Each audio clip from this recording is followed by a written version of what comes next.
Welcome to Vilnius, the capital of Lithuania, where nature blends with the old and the modern.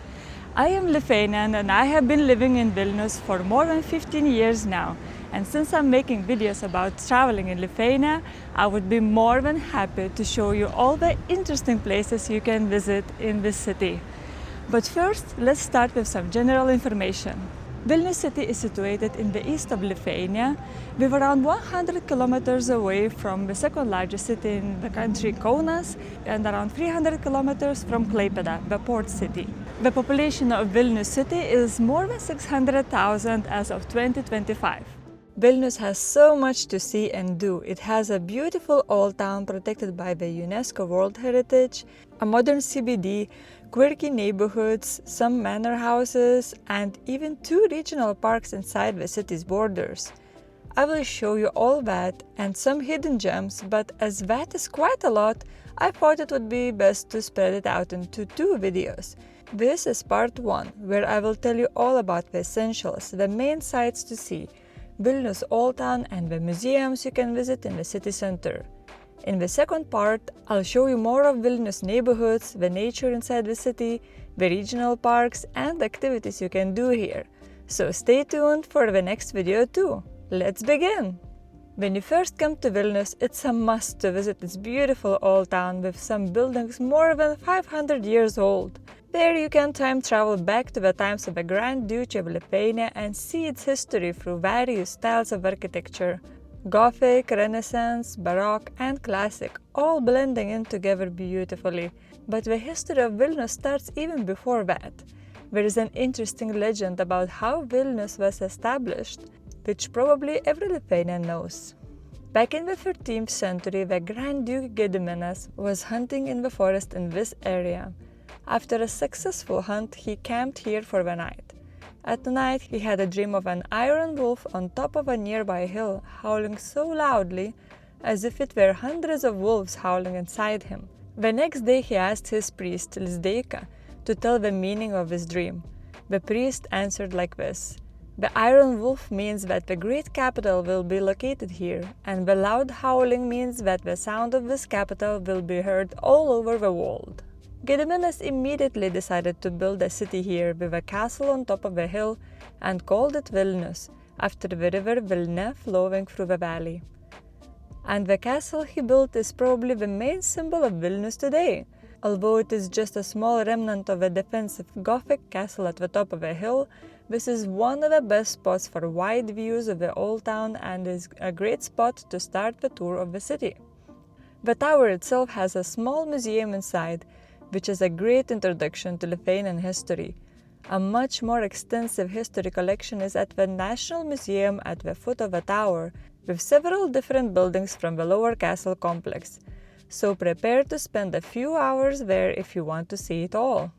Also, a big part of the lower castle is the palace of the Grand Dukes. Though the history of this building is immense, the current construction is actually quite new. The palace was destroyed during the wars. It was rebuilt just a decade ago, after extensive archaeological findings of the old palace. A lot of the old ruins are now part of a museum inside, and it is quite an interesting place to visit for history fans. The palace stands at the main square, which is one of the favorite spots of locals to meet, and it is the venue for all the main events in Vilnius. Here you can see the beautiful white cathedral built in the classical style in the 18th century by a famous Lithuanian architect Laurynas Tuoka Gucevičius. The church has a museum with the cathedral's treasury and even royal crypts underneath. But the crypts can only be visited with a guided tour booked in advance. The cathedral also has a bell tower museum, which is quite interesting to climb up and have a look around the square. From here it is very easy just to go and explore the narrow streets of the old town. For sure, everyone walks through the main street called Pilies, which is beautiful and has a lot of old architecture, but don't be afraid to turn to the smaller streets too. There is one street with a wall filled with many artworks as representations of famous Lithuanian literature works. This street also leads to probably the most beautiful example of Gothic architecture in Lithuania, the Church of St. Anne. It was built in the year 1500. It is tiny but pretty, and mostly unchanged exteriors since it was built. A local legend says that when Napoleon was visiting Vilnius, he saw this church and said that if he could lift the church, he would bring it to France with him. Behind the Church of St. Anne, there is a larger church and monastery built just 15 years later than this one, creating a beautiful Gothic complex in the area. The old monastery has a park behind the churches, currently called Bernardine Garden. It is one of the most popular and my personal favorite places to go when in need of some relaxation in the middle of the old town. The always rushing Vilnius River makes you feel like you are in the middle of a forest instead of the city center. Bernardine Garden is especially loved by kids as there are some good playgrounds and lovely riverside with shallow waters. If you are up for more of a hike and the best free view of Vilnius Old Town, then definitely go to the Park of the Hills, Kalnų Parkas, on the other side of the river. There you can climb the hill of the three crosses and enjoy amazing panoramic views of Vilnius Old Town and the city center, any time of the year. Next to Bernardine Garden and the Park of the Hills, there is the famous artist neighborhood Užupis, or to be exact, the Republic of Užupis. Never heard of such a republic? Well, that's because no country in the world has recognized this republic. But Užupis has its own flag, president, and constitution. Okay, a little bit of history here. The neighborhood of Užupis used to be a bit of a troublesome place in the early 1990s, but later it has grown into a beautiful neighborhood of artists, intellectuals, and entrepreneurs. On the 1st of April 1997, yes, on April's Fool's Day, residents of Užupis decided to somewhat sarcastically declare independence and have their own rules to live by. You can see what I mean from their constitution, which you can easily find on a wall near the center of a neighborhood, translated into dozens of languages. It highlights such things as freedom of expression, the right to be happy, and more. Every year, Užupis has a big celebration of independence on April Fool's Day, and during that day you can get a visa to enter or even stamp your passport. Užupis is a really lovely place for a walk and to admire the local art, explore small boutique shops and cafes. There is the main square with a tall angel sculpture, a cute alleyway dedicated to a famous Lithuanian-American filmmaker Jonas Mekas, a square dedicated to Tibet where you can clear your karma too. When in Užupis, definitely don't skip visiting Užupis Art Incubator by the river. This place is famous for its open-air sculptures and installations, which are constantly changing, and the area is just inviting to sit and relax by the river for a bit. Or on the river, whichever you prefer. Let's go back to the other side of the river and up on the hill in the old town where there are more interesting places to see. This is where Vilnius defensive wall used to be, with the bastion as one of its most prominent features. The bastion has an armory museum inside and great views from the top. Further down the road there is the Gates of Dawn, the only gate left from the defensive wall system, built in the 16th century. But the Gates of Dawn are famous on their own too. Inside there is a small chapel with a painting of Saint Mary, one of the most valuable Christian pilgrim spots in Vilnius. When exploring the maze-like streets of the old town, you will eventually reach the town hall square, with even more architecture to admire and several museums and galleries to see. The town hall was designed by the same architect as the cathedral, but is also a beautiful Baroque church. A lot of old town streets meet here, and many of them are popular for cafes, bars, and restaurants. The most popular of them are Stikli Street, which used to be a glassmaker's quarter. These days it is filled with upscale cafes and even Michelin-grade restaurants. Stikli Street truly shines during the Christmas time, as it is usually the most decorated old town street. Nearby you will find Vilnius University complex, the oldest university in Lithuania, which is my alma mater too. Vilnius University opened in 1579 and it is a beautiful example of Vilnius architecture style mix between Renaissance, Baroque and classical styles. Here you can visit the old campus, library halls and observatory, as well as the beautiful Church of St. John's, where university graduation ceremonies take place. The church's tower is the tallest construction in the old town at 69 meters high and has a Foucault pendulum inside. Conveniently, the tower has an elevator to go up as well. The Tower of St. John's Church is hands down the best place to have views of Vilnius Old Town. From here you can also see the presidential palace right next to the university. Built in the 19th century in classical style, it is currently the residence of the President of Lithuania. But even this place is open to visitors. There are free guided tours during weekends, with prior registration of course, and sometimes the inner yard is free to enter as well. One more beautiful place to visit for those who love architecture and churches is actually outside the old town and is kind of a hidden gem, but I feel that I must mention it now, as it is just a 15-minute walk from the castle hill. It is the Church of Saints Peter and Paul, located in Antakalnis district. From outside it looks just like another Baroque church, of which we have seen quite a few in Vilnius. But come inside and you'll see that it is definitely the most beautiful church interiors in Lithuania. All in white, and all the walls and ceilings are decorated with more than 2,000 stucco figures, sculptures, reliefs and frescoes. There are various religious and historical themes, and one could study them for days just to see them all. If you want to see more in the area, then there is the recently renovated Sapiega Palace, which is open as an art gallery. The palace park next to it is the famous Vilnius Tech Park, where lots of startup companies have offices. I'll tell you more about other neighborhoods of Vilnius in my next video. Now let's go back to the center. When in Vilnius, you will definitely not be able to avoid the Gediminas Avenue, the true center of the city, the main street, the artery connecting the old town and newer parts of the city, with its architecture reflecting the change too. It is a lively street with a lot of going on.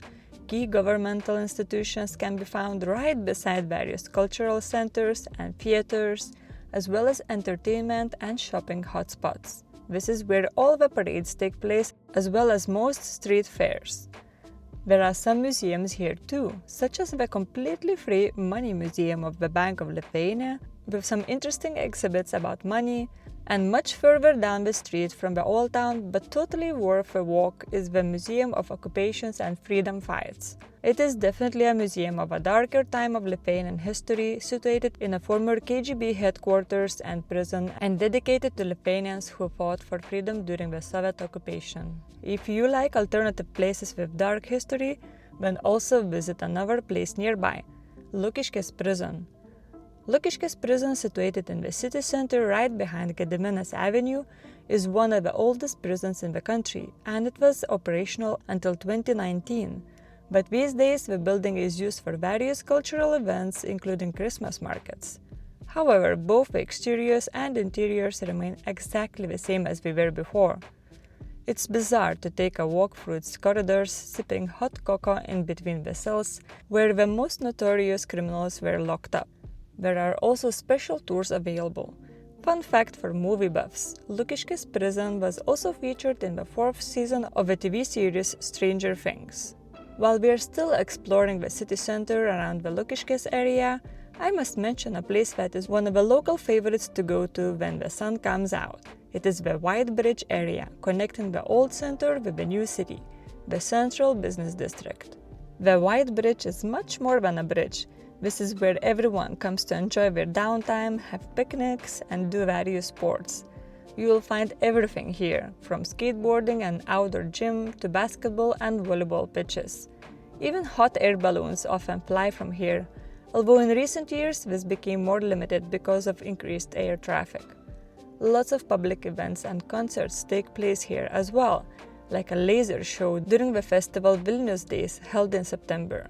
From here you can enjoy the views of both sides of the city, the old and the new.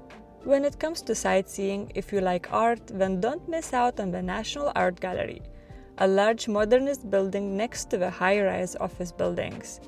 The gallery contains a wide range of the most prominent art from Lithuania, ranging from the oldest exhibits to the modern art exhibitions. So far, when talking about the city, I barely touched on one of the most important aspects of city life, the cuisine and nightlife. When in Vilnius, you must try out some of the local cuisine and enjoy the evening out in the city.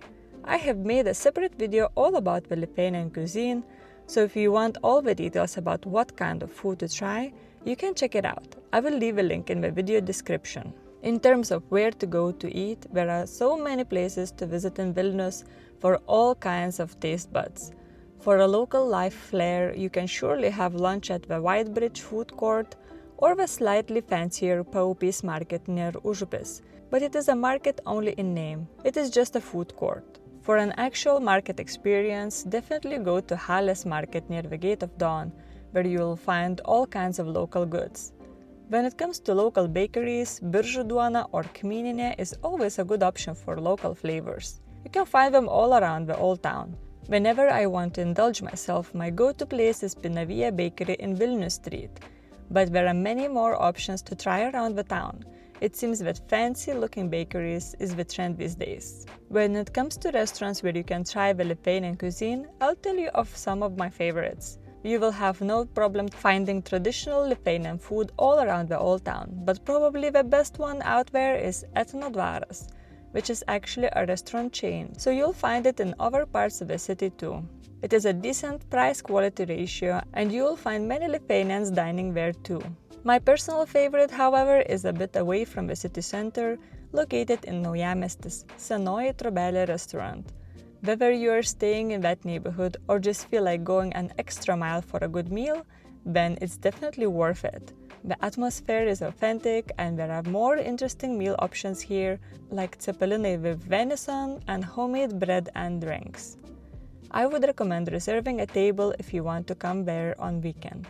Also, as a reply to the request of some of my viewers, I would love to tell you about some restaurants that reinvent Lithuanian cuisine anew. The restaurant Džiaugsmas is one of the best restaurants in the country, using only local ingredients to create new Lithuanian flavors. The restaurant also has a Michelin star, however, personally I didn't have a chance to visit it yet, but it is on my wish list. I did go to another place which also values the local ingredients and the Lithuanian history. Arklio namas, also recognized by the Michelin Guide, is located in the prime area of the old town, next to Vilnius University. The restaurant's menu is created in collaboration with historians. The meals here are recreations and interpretations of historical Lithuanian aristocratic cuisine from old recipes. Each meal here is introduced with a little bit of history. That's a very interesting way to get to know Lithuania. There are many more really great restaurants all around the old town, so don't stick to Pilies and Stikli streets only, which are the most tourist-oriented. Vilnius Street and the small old town streets hide plenty of good quality restaurants. If you want a great dining experience, don't forget to explore the Michelin Guide too, and some of the restaurants on the guide are not very expensive. But do you know what else Lithuania is known for? Beer! There are some amazing places to check out in the quest of finding the best beers in Vilnius, and most of them are pretty low-key. For some of the best options, try out the bar Špunka in Užupis or near the town hall. This one actually turns into quite a party place at night too. Another great option is quite a legend, village-style bar restaurant Šnekutis, which also serves budget-friendly traditional Lithuanian food. Family-owned Šnekutis is simple, unpretentious, with a friendly atmosphere where you can try a big variety of Lithuanian beers. While these places are quite popular, when it comes to nightlife, it is a different part of Vilnius Old Town that truly comes to life after the sun goes down. Most of the party and pub goers choose Vilnius and Islandijos Street's so-called triangle. This is the main hub of Vilnius nightlife, where you will find the most popular bars and clubs. Probably the most popular bar there is Piano Man, and some of the best cocktails can be found at Alchemikas, but many other places are well worth a try too. The cocktail scene in Vilnius is great. So this ends my first part of Vilnius guide for you. In this video I showed you the most popular things that you can see in the city center and Old Town. But Vilnius has plenty of interesting places to enjoy a bit further from the most central point of the city, like its other notable neighborhoods, amazing natural areas, and historical places inside the city, easily reachable by public transport. And if you want even more, after the part 2 I plan to make a video about Vilnius district, which will give you an idea of what's around the city as well. So if you want to see more Vilnius and Lithuania, stick around for the next videos. See you in Vilnius and thanks for watching!